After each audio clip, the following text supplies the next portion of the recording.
Hello everyone, hope you're doing great.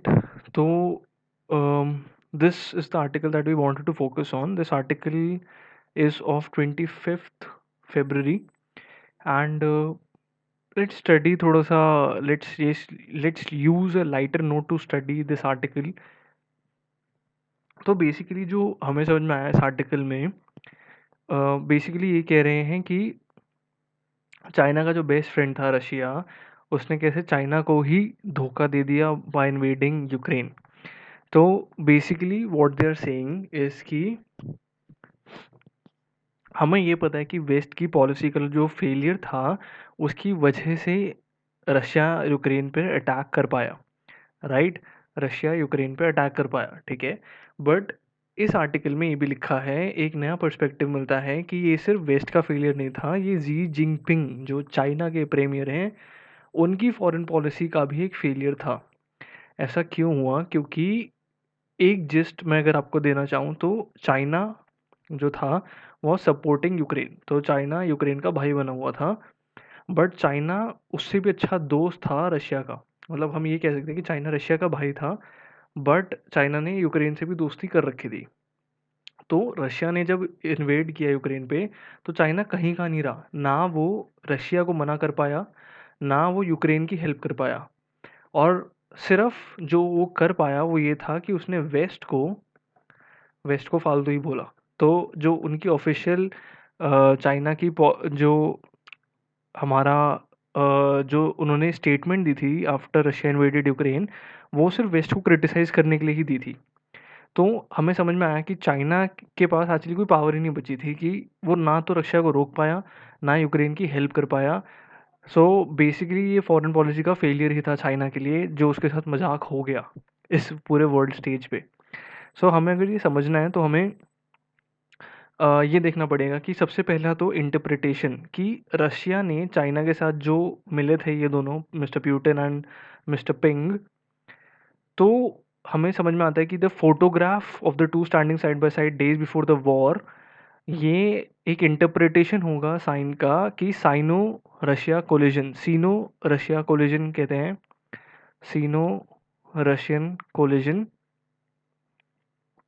Right. क्योंकि world को तो यही लगेगा ना कि इन दोनों को पता था, एंड चाइना को भी मालूम था कि रशिया इन्वेड करने वाला है, बट स्टिल उन्होंने कुछ नहीं किया।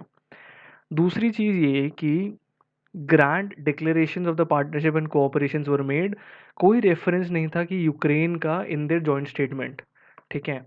तो मतलब दिस मीन्स कि कहीं ना कहीं ये लोग इंटरनल प्लानिंग कर रहे थे कि हम यूक्रेन पर अटैक करेंगे।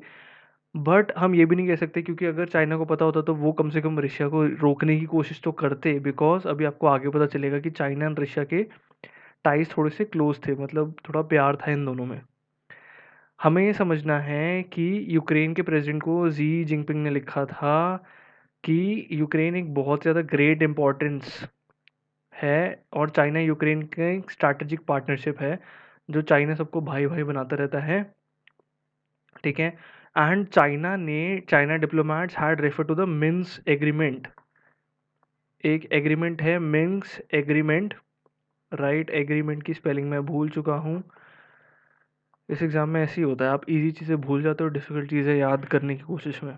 सो मिन्स एग्रीमेंट है, मिन्स एकॉर्ड भी इसको कह सकते हैं, एक बार सर्च करना मिन्स एकॉर्ड। मिन्स एकॉर्ड बहुत ज़्यादा इंपॉर्टेंट है। अभी अभी जब हम ये वीडियो रिकॉर्ड कर रहे हैं तब भी एक न्यूज़ आई है मिन्स एकॉर्ड के बारे में कि रशिया, वो मैं कॉन्टेक्स्ट के लिए आपको बस बता देता हूँ कि रशिया इन्वेड कर चुका है एंड वो कैपिटल तक पहुँचने वाला है यूक्रेन की। बट अब वो कह रहा है कि वो रेडी है टॉक्स के लिए यूक्रेन के साथ, और वो टॉक्स का होने वाली हैं ऑफ कोर्स मिन्स में, MINSK, मिन्स एग्रीमेंट भी हम इसे कह सकते हैं। तो मिन्स एग्रीमेंट के तहत ये बात करने के लिए इनसे रेडी हैं, एंड कीव पे भी अटैक नहीं कर रहे हैं, होल्ड कर दिया है थोड़ी देर के लिए। तो यही है कि China and Ukraine biggest trade partner, Kyiv has signed up to Xi's and road initiative, up to Xi's belt and okay. So basically क्यों भाई भाई बने, क्यों इतने अच्छे दोस्त बने, क्यों इतना प्यार है इन दोनों में? क्योंकि यूक्रेन ने जो बेल्ट एंड रोड इनिशिएटिव है चाइना की, yes, belt and road initiative है चाइना की, उसमें इन्होंने साइन कर दिया था। ठीक है, साइन कर दिया था, पर पता नहीं कैसे कर दिया था, बस कर दिया था। इनके पास आई डोंट बिलीव इनके पास कुछ है प्रोवाइड करने के लिए, बट स्टिल इन्होंने साइन कर दिया था सपोर्ट के लिए। ठीक है, Beijing has also been seeking technologies like advanced aircraft engine that Ukraine controls. तो बेसिकली चाइना को एक और चीज़ चाहिए थी इनसे, जो मांगता ही रहता है वो, तो that was aircraft advanced aircraft engine, right, engines. तो अब हमें इसके बारे में सर्च करना पड़ेगा कि यूक्रेन एडवांस्ड एयरक्राफ्ट इंजन्स कैसे बनाता है, और ऐसे बनाता है कि मतलब चाइना को भी चाहिए, तो मतलब ये तो अच्छी बात है, काफ़ी अच्छी बात है। हमें भी इसके बारे में थोड़ा सर्च करना पड़ेगा अब इसके बारे में। दूसरी चीज़ ये है कि China prefers a world where US, UK and EU are divided and wants to attract developing countries to itself in its vision of a new global order. ठीक है, हमें ये समझ में आया कि यूक्रेन को ये एक और टॉफ़ी देके बुलाना चाहता है अपने पास। पहली बात, चाइना चाहता है कि यूएस, यूके और जो यूएस, यूके और ईयू है, मतलब ये डेवलप्ड स्पेक्ट्रम में आते हैं। ठीक है, डेवलप्ड स्पेक्ट्रम में आने के बाद चाइना चाहता है कि इन तीनों में डिवीजन हो जाए, ब्रेकअप हो जाए, और ये जो डेवलपिंग कंट्रीज़ हैं उनके साथ रिलेशनशिप में आ जाए। बहुत ही मतलब टीनेजर जैसी गेम खेलता है ये बंदा, चाइना जैसे हम कह सकते हैं। सो रिलेशनशिप में मतलब डेवलपिंग कंट्रीज़ की, ताकि डेवलपिंग कंट्रीज सिर्फ चाइना को as their primary industrial advantage की तरह देखा जाए। So attract developing countries to itself and a vision of a new global order. तो चाइना की तरफ सारी डेवलपिंग कंट्रीज डिपेंडेंट हो जाएं एंड एक न्यू ग्लोबल ऑर्डर स्थापित कर पाए। सो मतलब बहुत ही ज़्यादा ईविल प्लान्स है चाइना के, ऑफ कोर्स वो हमें पता है as Indians. While China is challenging the US for global supremacy, Beijing does not see bipolarity and a new Cold War as being in its interest, just not yet. So, while China is challenging the US for global supremacy, Beijing does not see bipolarity. Bipolarity का मतलब है two poles, right. सो दो poles नहीं देख रहा है, does not see by a new cold war being in its interest. All right, so US और USSR, जो रशिया हम कह सकते हैं, बाइपोलैरिटी में इंटरेस्टेड नहीं है बीजिंग इस समय। हमें क्या लेना देना उसके इंटरेस्ट या ना इंटरेस्ट होने से, बट चलो कोई बात नहीं। He tore up the Minsk pacts that the Chinese had placed so much diplomatic stock. तो मतलब कह रहे हैं कि कैसे इनका लाफिंग स्टॉक बना। पहली बात तो प्यूटिन जम्प्ड द गन। ठीक है, इनको पता भी नहीं था और प्यूटिन ने अनाउंस कर दिया कि वो इन्वेड करेंगे। तो साफ साफ मिन्स पैक्ट को प्यूटिन ने फाड़ के फेंक दिया, एंड जिसमें चाइना ने इतनी मेहनत की थी उसको बनाने में, and invaded a country who sovereignty Beijing had publicly committed to uphold. जो चाइना ने एश्योर किया था यूक्रेन को कि इसकी सोवरेनिटी हम होल्ड करके रखेंगे, वो उसके अपने ही दोस्त ने बीजिंग यूक्रेन पे हमला कर दिया, तो चाइना कुछ बोल भी नहीं पाया। He showed that being a BRI member only gets you Chinese loans and infrastructure। मतलब BRI, बेल्ट रोड इनिशिएटिव का मेंबर होने के साथ आपको सिर्फ चाइना का इंफ्रास्ट्रक्चर और पैसा ही मिल पाएगा थोड़ा सा, और कुछ नहीं। You can not rely on Beijing for survival, मतलब आप उस पर सर्वाइवल के लिए डिपेंडेंट नहीं हो सकते। Assuage Chinese sensibilities to wait for winter Olympics and before invading. तो मतलब सिर्फ एक ही चीज़ इसमें कह रहे हैं कि जो प्यूटन ने चाइना के फेवर में की, कि विंटर ओलंपिक्स ख़त्म होने का एटलीस्ट उसने वेट किया। चाइना की इतनी गंदी नहीं मारी कि विंटर ओलंपिक्स के बीच में ही इसने इन्वेड कर दिया। सो दैट इज़ वाई ये कह रहे हैं कि कम से कम थोड़ी सी इज्जत रखी गई चाइनीज़ की बस इसमें। They could manage was to criticise western interference in the matter. अब फाइनली सिक्स्थ पॉइंट ये आता है कि चाइना कुछ नहीं कर पाया, ना वो यूक्रेन की मदद कर पाया, ना वो रशिया को रोक पाया। सिर्फ जो वो कर सकता था, उसने सिर्फ western interference in the matter को क्रिटिसाइज़ किया, क्योंकि उसके पास कुछ बोलने के लिए बचा ही नहीं था। सो दैट इज़ वाई वो सिर्फ जिसको बोल सकता था उसने बोल दिया। It can criticise western sanction on Russia for being unilateral but do nothing to stop their imposition. मतलब चाइना सिर्फ, जिसे हम कहते हैं ना बार्क, सिर्फ भौंक सकता है कि वेस्टर्न इंटरफेरेंस नहीं होनी चाहिए, सैंक्शंस इम्पोज नहीं होने चाहिए, बट इस एरिया में चाइना कुछ कर नहीं सकता है because it is yet to be something of more than a barking dog. It cannot avoid providing Russia economic assistance, right? Not stop Putin from doing as he pleases. मतलब ना ये Russia को economic economic assistance रोक सकता है, ना ही उसकी रोक सकता है, और ना ही प्यूटिन को रोक सकता है जो उसका मन करे वो करने से। तो एग्जैक्टली ऐसी सिचुएशन है, धोबी के कुत्ते जैसी सिचुएशन है थोड़ी सी। वो ऐसा डॉग जो बेचारा बार्क भी नहीं कर सकता। So this is something that is happening with China right now. It's very sad what is happening with them, but they deserve it. Where he hopes to secure another term, right. तो एक और चीज़ इसमें कही गई है कि Xi Jinping को अभी अपने जो कम्युनिस्ट पार्टी का जो सेशन होने वाला है उसमें भी मुंह दिखाना है, तो वहाँ पे भी इनकी बहुत बेइज्जती हो सकती है बिकॉज ऑफ इनकी फॉरेन पॉलिसी जो थी वो कहीं काम नहीं करी। China takes the pressure of sanctions of Russia. It will antagonize US and EU. Beijing cannot afford to lose access to European technology, ecosystems, and markets too. To the extent that Western sanctions affect Russia global trade, Chinese financial institutions and firms will be affected.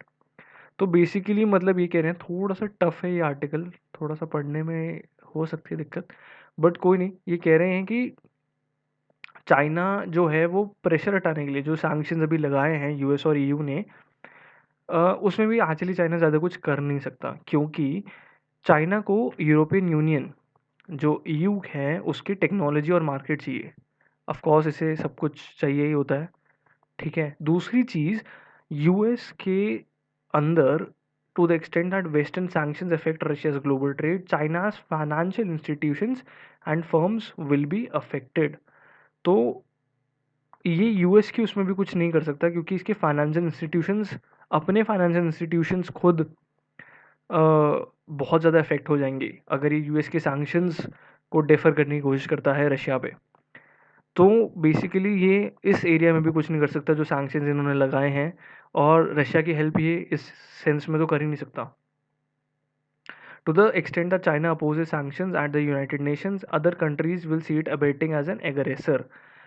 तो अब एक और बात आती है, final point इसमें ये आता है कि अगर यूएन के अंदर चाइना ने इन सैक्शंस को अपोज करने की कोशिश की, तो हम मानेंगे कि ये चीनी भाई जो है इसका, रशिया का, वो हेल्प कर रहा है, अबेटिंग जिसे हम कहते हैं। अबेटिंग मतलब टू हेल्प, मतलब इसने भी हेल्प की है, और पहले ही हमारे पास एविडेंस है दोनों की फ़ोटो जो साथ में खिंची हुई है दोनों भाइयों की, कि कहीं ना कहीं चाइना ने भी हेल्प की होगी। तो इससे ये पूरा एविडेंस आ जाएगा कि चाइना ने हेल्प की है रशिया की, हेल्प करना चाहते हैं रशिया की, जबकि वो इन्वेड कर रहे हैं, right. Next thing, in 2020 pessimistic policy makers at the Munich Security Conference were contemplating Westlessness amid widening transatlantic divisions. Today, West is back and NATO has newfound sense of purpose. China faces a more consolidated front-footed West than it did last week. तो अब कह रहे हैं कि waste जो है अब it will actually activate होगा वेस्ट, और नेटो को एक सेंस ऑफ पर्पस मिल गया अपनी कंट्रीज़ को बचाने का। तो अब चाइना के सामने एक कंसोलिडेटेड वेस्ट है जो जिसके पास नेटो की सुप्रीमेसी भी होगी अब, बिकॉज अब ये लोग भी सोचेंगे एंड समझेंगे कि इनसे क्या गलती हुई, what should have been done better. एक एसओपी तैयार किए जाएंगे, प्रोसीजर्स बनाए जाएंगे कि कैसे हम किसी कंट्री को हेल्प कर सकते हैं अगर वो हमारे मेंबर हैं तो अब बेसिकली अभी अनप्रिपेयर्ड नहीं रहेंगे। If the actions of the past decade gave birth to a countervailing coalition of the Indo-Pacific in the form of Quad and AUKUS, तो आपको ये समझना होगा कि जब चाइना ने एक इंडो पैसिफिक में अपना फालतू का जो करने की कोशिश की थी उसके अगेंस्ट एक तो क्वाड बना। Quad US, India, I believe UK भी पार्ट है इसका, आप एक बार चेक करना कि क्वाड के मेंबर्स कौन है। ऑकस का मतलब है ऑस्ट्रेलिया, यूके एंड यूएस। तो इंडो पैसिफिक में ये दोनों बन गए जब चाइना ने इंडो पैसिफिक में कुछ हरकतें स्टार्ट की थी अपनी लास्ट ईयर। अब जब प्यूटन ने इन्वेजन कर दी है तो वो उसकी वजह से नेटो जो है वो रीजनरेट हो गया है। तो बेसिकली अब दोनों के पास सरप्राइज एलिमेंट जो था वो खो चुके हैं, एंड अब इनके अगेंस्ट जितने भी लोग थे वो सब इकट्ठे खड़े होंगे and they will confront them. It is possible that some time in the West will hope to engage Beijing and split China-Russia partnership. This will likely to prove futile as Xi has made countering that US has his fundamental policy goals. तो basically जो waste में लोग हैं, waste की जो policy है foreign policy, वो इस पे बेस्ड है कि चाइना की रशिया की जो पार्टनरशिप है वो टूटे, राइट। बट जो जी जिनपिंग है, बट ये पॉसिबिलिटी नहीं है और ये फ्यूटाइल होगा किसी भी अटेम्प्ट को ऐसा करना वेस्ट के लिए, क्योंकि चाइना की मेन फॉरेन पॉलिसी यही है कि वो वेस्ट को कैसे काउंटर कर सकता है। उनकी फंडामेंटल पॉलिसी यही है कि उन्होंने भिड़ जाना है यूएस से और कुछ नहीं करना। बस उनको इस समय यूएस ऐसे ये लाल सांड की तरह इनको बस दिख रहा है यूएस एक लाल कपड़े की तरह, लाल सांड नहीं सॉरी। तो it is also possible that some will believe that Russia has diverted the West resources away from Indo-Pacific. Exactly जो हमारा प्रीवियस आर्टिकल था उसमें यही एक लास्ट में कंक्लूजन था कि अब हो सकता है रशिया नहीं, जो वेस्ट है वो अपने सारे जो डिफेंसेस हैं वो इंडो पैसिफिक की जगह अब यूरोप में लगाना शुरू कर दे। तो मतलब इन्वेस्टमेंट इनकी सारी की सारी जो है वो यूरोप की तरफ जाना शुरू कर दे। बट उसी का काउंटर करते हुए नेक्स्ट पॉइंट दिया गया है कि ऐसा भी नहीं होगा, क्योंकि वेस्ट जब ये वॉर फुटिंग पे होता है तो ये मोर रिसोर्सेज एलोकेट करता है ओवरऑल डिफेंस के लिए। तो इनका कहना ये है कि यूएस जो है, जो वेस्ट है, वो अभी भी इंडो पैसिफिक में भी आएगा और यूरोप में भी अपने डिफेंसेस को स्ट्रॉन्ग करेगा। बस इन क्योंकि अब इनको रीज़न मिल गया दोनों जगह लड़ने का। सो फाइनली इनके पास रीज़न है और ये लोग लड़ेंगे। एट द एंड एक बहुत अच्छी लाइन कर गई है बाय द ऑथर। उन्होंने कहा है कि चाइना जो है is basically walking on a tight rope between criticizing the West and discouraging Russia from further escalation, even as Putin is shaking that rope vigorously. So एक छोटी सी पतली सी रोप के ऊपर चल रहा है चाइना, बिटवीन वेस्ट को क्रिटिसाइज करने के और रशिया को रोकने के, और उस रोप को प्यूटन हिला रहे हैं सर। तो ये हो रहा है एक्चुअली। एंड एक्चुअली में जियोपॉलिटिक्स जो है बहुत ही ऐसा टॉपिक है जो थोड़ा सा कॉम्प्लेक्स हो सकता है समझने में, क्योंकि हमें जो फेस पे दिखती हैं चीज़ें जो हो रही हैं सामने, फ़ोटोज़ हो रही हैं, फ़ोटो सेशंस हो रहे हैं, चीज़ें साइन हो रही हैं, अकॉर्ड्स हो रहे हैं, उनके पीछे there are hundreds of things that are happening behind the back. तो ये टीनेज गर्ल्स की तरह काम कर रहे हैं ये लोग, और बस मतलब पीछे से एक दूसरे के साथ क्वाड फॉर्म कर रहे हैं, बैक स्टैबिंग्स कर रहे हैं, and the trying to actually change the geopolitical nature of this world. जो बायलैटरल था या यूनिलैटरल था, अब वो मल्टीलैटरल रिलेशंस हो जाएंगे कि दो दो के ग्रुप्स बन रहे हैं, तीन तीन के ग्रुप्स बन रहे हैं, जिनको अपने मतलब जिन कंट्रीज़ को अपने फुलफिल होती हुई दिख रही हैं डिमांड्स, वो आपस में फेयर फॉर्म कर रही हैं। जिनके इंटरेस्ट फुलफिल हो रहे हैं वो आपस में फॉर्म कर रहे हैं बॉन्ड्स, एंड पूरा टोटली मतलब आइसोलेशन की तरफ जा रहा है एक्चुअली में, क्योंकि हर कंट्री को समझ में आ रहा है कि एवरी वन फॉर इटसेल्फ का यहाँ पे सीन चल रहा है। तो इसलिए कोई भी किसी के साथ ऐसी डील नहीं करना चाहता जो उनके लिए that is not beneficial to them actually. So this is what is happening in the geopolitics. Again there is too much turmoil, इसमें हम और भी समझने की कोशिश करेंगे। If you like this new format, do let us know in the comment section below and help us by supporting us by subscribing to our channel and sharing this channel with everyone.